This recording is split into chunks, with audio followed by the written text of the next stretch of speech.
사무엘상 27장 1절에서 12절까지의 말씀입니다. 구약 456면 사무엘상 27장 1절부터 12절까지의 말씀 우리 한 절씩 교독합니다. 다윗이 그 마음에 생각하기를 내가 후일에는 사울의 손에 붙잡히리니 블레셋 사람들의 땅으로 피하여 들어가는 것이 좋으리로다. 사울이 이스라엘 온 영토 내에서 다시 나를 찾다가 단념하리니 내가 그의 손에서 벗어나리라 하고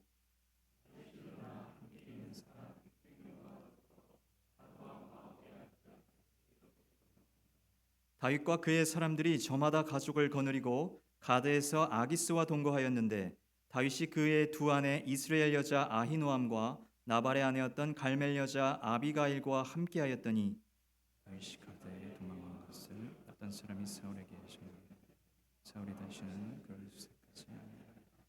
다윗이 아기스에게 이르되 바라건대 내가 당신께 은혜를 입었다면 지방 성읍 가운데 한 곳을 내게 주어 내가 살게 하소서. 당신의 종이 어찌 당신과 함께 왕도에 살리까 하니 아기스가 그날에 시글락을 그에게 주었으므로 시글락이 오늘까지 유다 왕에게 속하니라. 다윗이 블레셋 사람들의 지방에 산 날수는 1년 4개월이었더라.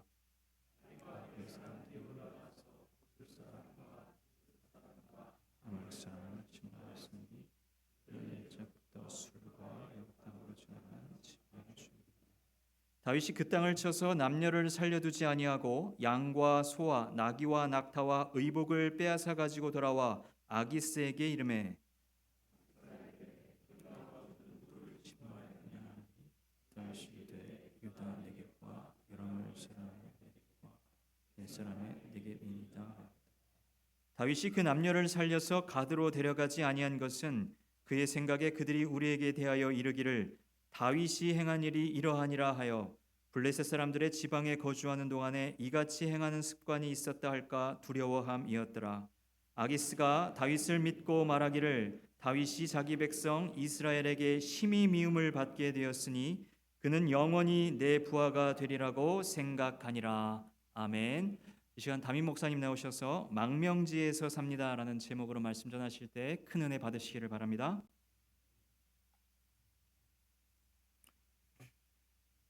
그동안에 믿음으로 어려움을 잘 헤쳐나왔던 다윗이 이제 지쳤습니다. 이스라엘 주변의 광야를 여기저기 헤매고 다니면서 언젠가는 상황이 나아질 때가 오리라고 생각했지만 기대와 다르게 상황은 조금도 나아지지 않았어요.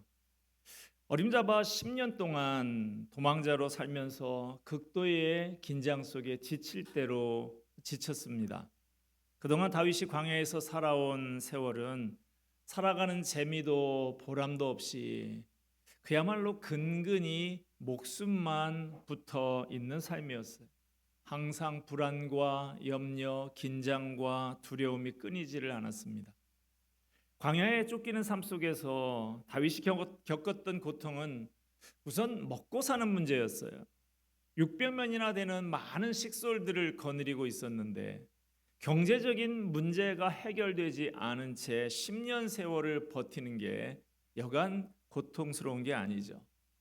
이제 곧 나아질 거라는 희망이라도 있으면 그나마 나은데 그조차도 없다면 너무나 힘겹고 지치는 것이죠. 다윗이 얼마나 힘들었는지 시편에서 이렇게 표현하고 있습니다. 하나님이여 주는 나의 하나님이시라. 내가 간절히 주를 찾되 물이 없어 마르고 황폐한 땅에서 내 영혼이 주를 갈망하며 내 육체가 주를 앙모하나이다. 내 힘이 말라 질그릇 조각 같고 내 혀가 입천장에 붙었나이다. 주께서 또 나를 죽음의 진토 속에 두셨나이다. 이처럼 다윗의 광야 생활은 경제적으로 핍절하고 환경이 척박했어요. 게다가 자기를 죽이겠다고 쫓아다니는 사울왕과 사울왕에게 아첨하면서 자기를 모함하고 고발하는 사람들이 있었습니다. 다윗과 함께 있는 사람들 중에서도 언제 배반할지 알 수 없는 사람들이 섞여 있었습니다. 다윗이 자기의 심정을 이렇게 묘사하고 있습니다. 많은 황소가 나를 에워싸며 힘센 소들이 나를 둘러쌌으며 내게 그 입을 벌림이 찢으며 부르짖는 사자 같으니이다. 넘어지는 담과 흔들리는 울타리 같이 사람을 죽이려고 너희가 일제히 공격하기를 언제까지 하려느냐? 그들이 그를 그의 높은 자리에서 떨어뜨리기만 꾀하고 거짓을 즐겨 하니 입으로는 축복이요 속으로는 저주로다. 이 정도로 지치게 되면 흔히 사람들이 선택하는 길이 있죠. 바로 현실 도피예요.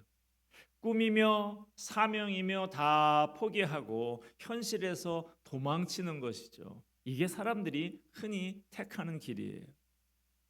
그동안 잘 버텨왔던 다윗도 결국 도피를 선택하게 됩니다. 본문 1절 다시 봅니다. 다윗이 그 마음에 생각하기를 내가 후일에는 사울의 손에 붙잡히리니 블레셋 사람의 땅으로 피하여 들어가는 것이 좋으리로다. 사울이 이스라엘 온 영토 내에서 다시 나를 찾다가 단념하리니 내가 그의 손에서 벗어나리라 하고. 지친 다윗이 선택한 도피처는 블레셋이었습니다. 해외로 도피한 거예요. 자기를 죽이려고 끊임없이 추격하는 지긋지긋한 사울왕의 통치권이 미치지 않는 블레셋 땅으로 피하는 것이 최선이라고 생각한 것입니다. 사울이 다윗을 죽이려고 쫓는 이유는 다윗이 왕권을 노리는 인물이라고 생각하기 때문인데, 다윗이 왕권을 포기하고 적국인 블레셋 땅으로 망명해버리면 사울이 다윗을 쫓을 이유가 없는 것이죠. 그래서 다윗은 블레셋으로 가기로 결정을 했습니다. 블레셋 땅으로 간다는 것은 단순히 거주지를 옮긴다는 그 의미 이상입니다. 이스라엘의 원수인 블레셋 왕의 통치 아래로 들어간다는 의미예요. 블레셋 왕의 신하가 되어서 시키는 대로 하겠다는 거예요. 여기서 블레셋은 무엇을 의미합니까? 블레셋은 다윗의 곁에서 힘들 때마다 손짓하는 유혹이에요. 삶이 힘들고 어려울 때마다 모든 것 다 팽개치고 거기로 가고 싶게 만드는 유혹의 장소가 블레셋입니다. 그건 지난 10년 동안 쫓길 때마다 고통스러울 때마다 고개를 내밀었던 유혹이었어요. 우리 주변에는 이런 것들이 많이 있습니다. 사람들은 결혼하고 살다가 가정에 힘들고 어려운 일이 생기면 이혼을 생각합니다. 이혼은 늘 옆에 있으면서 결혼 생활이 힘들 때마다 손짓하는 유혹이에요. 그렇게 힘든데 왜 그러고 있냐고. 그만 헤어지라고. 다 털어버리고 자유롭게 살라고. 신앙생활도 마찬가지입니다. 믿음으로 산다는 것이 생각처럼 마냥 즐겁고 평안하지만은 않죠. 교회도 여러 사람이 모이다 보니까 사람들의 생각이 다 내 맘 같지는 않습니다. 때로는 의견이 다르고 갈등이 생기고 삐걱거릴 때도 있습니다. 그럴 때 찾아오는 유혹은 신앙생활을 그만두는 거예요. 내가 교회를 안 나가면 되겠지. 그러면 이런저런 문제도 없이 마음이 편해지겠지. 이런 생각이 들 수도 있습니다. 우리는 평소에는 이런 유혹이 찾아와도 잘 버텨냅니다. 나는 절대 이혼할 수 없어. 나는 절대로 신앙생활 포기할 수 없어. 그런데 이렇게 잘 버티다가 넘어지는 때가 있어요. 지쳤을 때 그렇게 될 수 있습니다. 지치면 더 이상 견디지 못하고 포기하고 넘어가는 거예요. 그때가 바로 위기의 순간입니다. 다윗이 그렇게 10년 동안 쫓기던 끝에 블레셋 땅으로 넘어가기로 결정한 것을 어떻게 평가할 수 있을까요? 이스라엘의 왕이 되어야 할 사람이 적국 블레셋 땅으로 가서 그 나라 왕의 통치 아래 들어간 것을 긍정적으로 평가하기는 아무래도 어렵겠죠. 다윗의 행동에 박수를 쳐주는 것은 어렵겠지만 그 안타까운 처지를 생각하면 이해가 되기는 합니다. 우리가 만약 다윗과 같은 상황이라고 하면 지치지 않을 수 있을까요? 10년 동안 숨막히게 쫓기는 생활을 이제 그만 끝내고 안정을 찾고 싶은 마음이 어느 정도 이해가 되고 안쓰럽게 느껴집니다. 성경을 보면 하나님의 마음도 저의 마음과 비슷하신 것 같아요. 성경에선 다윗이 블레셋 땅으로 들어간 것을 두고 칭찬하지도 않지만 죄악된 결정이라고 책망하지도 않아요. 그냥 이런 일이 있었다라고 있는 그대로 기록하고 있습니다. 우리 하나님은 현실을 무시하는 분이 아닙니다. 견뎌야 하는 줄 알지만 견디면 좋지만 더 이상 버틸 힘이 없어서 쓰러진 걸 어떻게 하겠습니까? 마라톤 경기에 출전한 사람은 1등은 못하더라도 끝까지 완주해야죠. 일단 뛰기 시작했으면 끝까지 달리는 게 맞아요. 그러나 달리다가 지쳐서 중간에 포기한다면 바람직하진 않지만 그걸 비난할 수는 없는 것이죠. 그냥 실패한 것이고 안타까운 일이죠. 하나님은 버티고 버티다 더 이상 버티지 못하고 쓰러진 사람을 책망하거나 벌주지 않으십니다. 다만 안타까워하십니다. 가슴 아파하십니다. 조금 더 버텼으면 좋으련만 지쳐서 쓰러졌구나 하면서 안타까워하십니다. 하나님은 10년 동안 버텨온 다윗이 더 이상 견디지 못해서 블레셋으로 건너간 것을 보시고도 그렇게 안타까워하셨을 거예요. 다윗이 블레셋으로 건너갔다는 것은 무엇을 의미할까요? 그것은 사무엘을 통해서 그 머리에 기름을 부으시면서 시작되었던 하나님의 꿈이, 그 하나님의 꿈을 다윗이 포기했다는 의미예요. 다윗을 왕으로 삼아서 하나님 나라의 이상을 실현해 보고자 하는 하나님의 꿈을 가슴속에 품고 살았던 다윗이 그 꿈을 내려놓은 거예요. 다윗을 죽이려고 쫓던 사울왕도 그 의미를 잘 알았던 것 같습니다. 4절 말씀 봅시다. 다윗이 가드에 도망한 것을 어떤 사람이 사울에게 전하매 사울이 다시는 그를 수색하지 아니하니라. 사울은 이제 더 이상 다윗을 쫓을 필요가 없게 됐습니다. 다윗이 스스로 왕이 되는 것을 포기하고 떠났으니까요. 이제 다윗은 더 이상 사울의 아들 요나단이 왕위에 오르는데 위협이 되지 않는 인물이 된 것이죠. 그러니까 굳이 쫓을 필요가 없는 것이죠. 그러나 사울왕이 간과하고 있는 것이 있어요. 다윗은 하나님의 꿈을 품고 사는 것을 포기하고 하나님의 손을 붙잡는 것을 놓아버렸을 수 있어요. 그러나 하나님께서는 꿈을 결코 포기하지 않으셨고 다윗의 손을 놓지 않으셨다는 사실입니다. 다윗이 놓은 손을 하나님께서는 여전히 붙잡고 계셨어요. 한 번도 그 손을 놓으신 적이 없었습니다. 우리는 쉽게 포기합니다.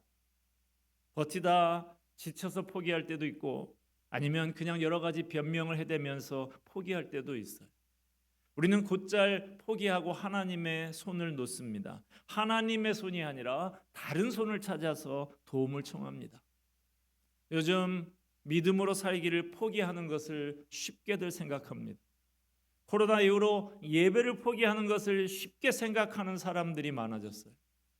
그러나 하나님은 결코 우리를 포기하지 않으신다는 것을 오늘 본문은 알려주고 있습니다. 하나님은 우리의 손을 결코 놓지 않으십니다. 우리가 다 포기하고 블레셋으로 떠나더라도 다시 돌아올 수 있어요. 아무리 낙심하고 깊은 절망의 수렁에 빠지더라도 다시 올라올 수 있습니다. 예수님께서 믿음이 약하여서 파도가 두려워서 물에 빠진 베드로에게 손을 내밀어서 건져주셨던 것처럼 주님의 강하신 능력의 손, 그 사랑의 손이 여전히 우리를 붙잡고 계시기 때문입니다. 다윗이 블레셋 땅으로 건너가 버렸으니 이 글을 처음 읽는 독자들은 이제 이야기가 시시하게 끝나버린 것 아닌가 생각할 수 있지만 이야기는 팽팽한 긴장감 속에 흥미진진하게 이어집니다. 5절과 6절 말씀 봅시다. 다윗이 아기스에게 이르되 바라건대 내가 당신께 은혜를 입었다면 지방 성읍 가운데 한 곳을 내게 주어 내가 살게 하소서. 당신의 종이 어찌 당신과 함께 왕도에 살리까 하니 아기스가 그날에 시글락을 그에게 주었으므로 시글락이 오늘까지 유다 왕에게 속하니라.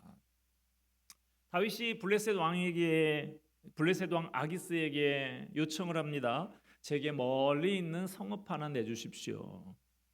당시 블레셋은 각 영주들이 지방 성읍을 다스리고 중앙에 왕이 있는 봉건 제도였어요. 다윗의 청을 들은 아기스 왕이 다윗에게 시글락을 내줍니다. 시글락은 유다와 블레셋 사이에 있는 변방의 성읍으로 광야 가운데 있는 오아시스입니다. 아기스가 하필 시글락을 다윗에게 준 것은 아마 이런 의도였을 거예요. 이스라엘과 접한 그 접경 지역을 내줘서 다윗으로 하여금 이스라엘 백성과 싸우게 하려는 거예요. 그러면 동족을 해친 다윗은 영원히 이스라엘로 돌아갈 수 없게 되어버리고 아기스는 유능한 장군 하나를 자기 수하에 두게 되는 것이죠. 이렇게 아기스는 다윗을 자기 사람으로 만들어볼 속셈을 가지고 다윗을 시글락으로 보냈을 거예요. 하지만 다윗은 그곳에서 아기스가 기대한 것과는 전혀 다르게 행동을 합니다. 8절 9절 말씀 보겠습니다. 다윗과 그의 사람들이 올라가서 그술 사람과 기르스 사람과 아말렉 사람을 침노하였으니 그들은 옛적부터 술과 애굽 땅으로 지나가는 지방의 주민이라. 다윗이 그 땅을 쳐서 남녀를 살려두지 아니하고 양과 소와 나귀와 낙타와 의복을 빼앗아 가지고 돌아와 아기스에게 이르매. 다윗은 아기스 왕이 제공해준 시글락에 머물면서 전투를 하지 않을 수가 없었습니다. 장군에게 변방 성읍을 맡긴다 하는 것은 주변 국가들과 싸움을 치르라고 그렇게 준 것이니까요. 그래서 전투를 해야 하는데 다윗이 살던 성읍인 시글락은 이스라엘의 접경 지역에 위치하기 때문에 그는 주로 이스라엘과 싸움을 벌여야 하는 것이죠. 하지만 다윗은 동족 이스라엘과 싸우지 않았습니다. 오히려 그 지역에 출몰해서 약탈 행위를 자주 벌이고 있던 유목민족들과 싸워서 그들이 가진 재물을 빼앗아서 아기스 왕에게 상납을 했어요. 다윗이 전리품을 아기스 왕에게 상납하러 가면 아기스가 다윗에게 묻습니다. 10절 상반절에 아기스가 이르되 너희가 오늘은 누구를 침노하였느냐 하니 너 오늘 누구하고 싸웠냐 이거예요. 다윗이 과연 동족 이스라엘과 싸웠는지 확인을 해보는 것입니다. 참 곤란한 질문이죠. 사실대로 말할 수도 없고 거짓말을 할 수도 없고. 아기스 왕의 질문에 다윗이 이렇게 대답을 합니다. 10절 하반절에 다윗이 이르되 유다 네겝과 여라무엘 사람의 네겝과 겐 사람의 네겝이니이다 하였더라. 저 유다 남쪽에 있는 네겝 사막 지역에서 싸웠습니다. 누구하고 싸웠는지는 말을 하지 않고 싸운 지역만 언급한 거예요. 거기서 싸운 건 사실이니까 거짓말은 아닌 것이죠. 왕은 누구하고 싸웠냐 이야기하는데 다윗은 나는 여기서 싸웠습니다. 지역만 얘기하고 있습니다. 12절 말씀 아기스가 다윗을 믿고 말하기를 다윗이 자기 백성 이스라엘에게 심히 미움을 받게 되었으니 그는 영원히 내 부하가 되리라고 생각하니라. 다윗의 말을 들은 아기스는 유다 땅에서 싸웠다고? 그러면 결국에 동족 이스라엘 사람과 싸웠다는 얘기로구나. 다윗이 동족에게 원한을 사게 됐으니 자기 나라로 돌아갈 수가 없을 것이고 이제 완전히 내 사람이 되겠구나 이렇게 생각했다는 거예요. 이처럼 아기스가 보기에는 다윗이 완전히 자기 사람이라고 생각을 했지만 다윗은 결코 아기스에게 속한 사람이 아니었어요. 물론 당장의 현실로 보기에는 다윗이 블레셋에 속해 있고 아기스 왕에게 속해서 쩔쩔매고 있는 사람처럼 보일 수 있어요. 그렇지만 다윗은 결코 거기 속한 사람이 아니었습니다. 우리도 마찬가지입니다. 우리도 세상에 발을 딛고 살고 세상의 직장에 다니고 세상 사람들을 상대해서 벌어먹고 삽니다. 세상에 매여서 끌려다니는 사람처럼 보일 수가 있어요. 그러나 우리는 결코 세상에 속한 사람이 아닙니다. 우리는 이 세상의 진정한 주인이신 하나님께 속한 사람들이에요.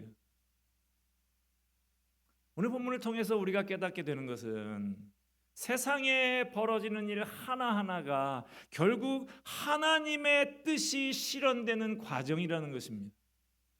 오늘 본문의 다윗은 블레셋이라고 하는 망명지, 아주 위험하고 긴장되는 숨가쁜 환경 속에서 살아남기 위해서 힘겹게 몸부림을 치고 있어요. 그래서 블레셋 왕에게 맞서서 대든다든지 블레셋의 타락한 문화에 대해서 거부감 드러내지 않고 눈치를 보면서 숨죽이면서 살고 있습니다. 성경이 말하고자 하는 것은 다윗의 그런 모습이 우리가 배워야 할 바람직한 모습이라는 것은 아니에요. 하나님은 바로 그런 상황 속에서도 자신이 뜻하신 바를 기필코 이루어내고야 마시는 분이라는 것입니다. 하나님은 다윗이 하나님의 계획에서 벗어나지 않도록 은밀하게 섭리하셔서 그를 지켜주십니다. 하나님의 구원 계획을 이루어 가십니다. 열왕기상 18장에 보면 오바댜라는 사람이 나옵니다. 오바댜는 아합 왕의 궁전을 담당하는 비서관이었어요. 우리나라라고 하면 대통령실의 총무비서관 정도 되는 사람입니다. 그런데 좋은 왕 밑에서 비서관을 하면 좋은데 아합이라는 유명한 악한 왕 밑에서 일하고 있었어요. 어찌 보면 사람들이 오바댜를 보면서 손가락질을 했을지도 모릅니다. 불의한 권력에 붙어 사는 간신이라고. 오바댜는 당시에 아합 왕의 죄를 지적하면서 대결했던 엘리야 선지자 같은 그런 배짱은 없었지만 하나님을 무시하고 선지자들을 잡아 죽이는 악한 왕 아합의 눈치를 봐가면서 선지자 100명을 굴에다가 숨겨놓고 날마다 몰래 물과 떡을 공급해주고 있었습니다. 소심하게 보이지만 이런 사람도 꼭 필요합니다. 윗사람 눈치 봐가면서 숨죽이면서 살면서도 조용히 사명을 감당하는 사람이 필요한 것이죠. 말씀 맺고자 합니다. 지금 이 자리에 와 있는 여러분 중에도 다윗이 도피했던 블레셋 망명지와 같은 숨가쁜 환경 속에서 살아남기 위해 애쓰는 분이 많은 줄로 압니다. 쉼없이 구르는 거대한 수레바퀴에 깔려 죽지 않으려고 눈치 보면서 숨죽이면서 살고 계실 거예요. 예수 믿는 사람을 아주 싫어하는 거래처와 거래를 유지하기 위해서 예수 믿는 티를 안내하는 경우도 있죠. 영적인 일에는 통 관심이 없는 가족과 같이 살면서 그들의 비율을 맞추느라 마음이 무거운 분도 있으실 것입니다. 그러나 지금 내가 있는 자리가 비록 다윗이 피했던 블레셋 같은 곳, 망명지 같은 곳이라고 할지라도 그곳에서 내가 감당할 사명이 있고 거기에 주님이 계획하고 섭리하시는 일이 있습니다. 여러분이 망명지에 사는 것 같더라도 낙심하지 마세요. 절대로 포기하지 마세요. 우리가 손가락 하나 까딱할 수 없는 상황이라 할지라도 하나님은 우리의 삶 속에서 주님의 뜻을 기필코 이루어 가십니다. 많은 그리스도인들이 세상과 동화되어서 살든지 아니면 세상 등지고 교회 안으로 피해 들어와서 내면적인 신앙만 유지하면서 살아갑니다. 그러나 하나님은 세상과 동화되어 사는 사람도 아니고 교회 안에 피해 들어와서 살아가는 사람이 아닌 세상 속에 살지만 세상에 물들지 않고 하나님의 도구로 쓰임받는 사람을 찾고 계십니다. 오늘 말씀을 되새기면서 비록 망명지에 사는 것과 같이 힘겹더라도 그 자리에서 믿음을 지키며 하나님의 일하심을 경험하는 저와 여러분이 되기를 주님의 이름으로 부탁을 드립니다. 기도하겠습니다. 은혜와 사랑이 풍성하신 하나님 아버지, 참으로 오늘 다윗이 블레셋으로 망명하여 살았던 그 삶이 우리의 삶은 아닌가 돌아보게 됩니다. 하나님 아버지, 비록 망명지에서 사는 것 같이 힘겹더라도 그 자리에서 믿음 지키게 하여 주시옵소서. 하나님이 그 가운데서도 계획하고 섭리하시고 일하시는 것 날마다 순간마다 경험하는 우리 모두가 되게 하여 주시옵소서. 예수 그리스도의 이름으로 기도하옵나이다. 아멘.